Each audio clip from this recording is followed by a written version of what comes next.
కష్టపడి పండించిన మిరప పంటను నాశనం చేశారు కొంతమంది గుర్తు తెలియని వ్యక్తులు.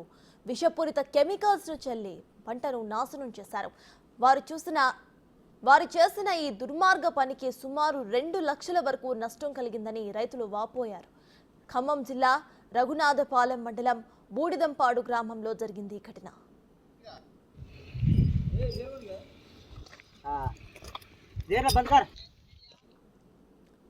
కేలో చంద్ర అనే రైతు మిరప పంటను నిన్న రాత్రి గుర్తు తెలియని వ్యక్తులు విషపూరిత కెమికల్స్ చల్లేసి నాశనం చేస్తారు.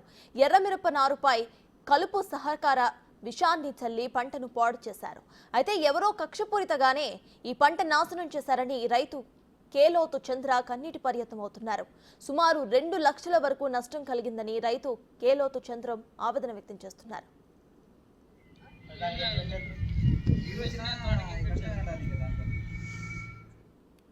6 ఎకరాల పంటను కౌలుకు తీసుకొని 3 లక్షల రూపాయలు అప్పు చేసి మిరప పంటను వేశానని, చివరికి పంట చేతికి వచ్చే సమయానికి ఇలా జరిగిందని వాపోయాడు ఆ రైతు.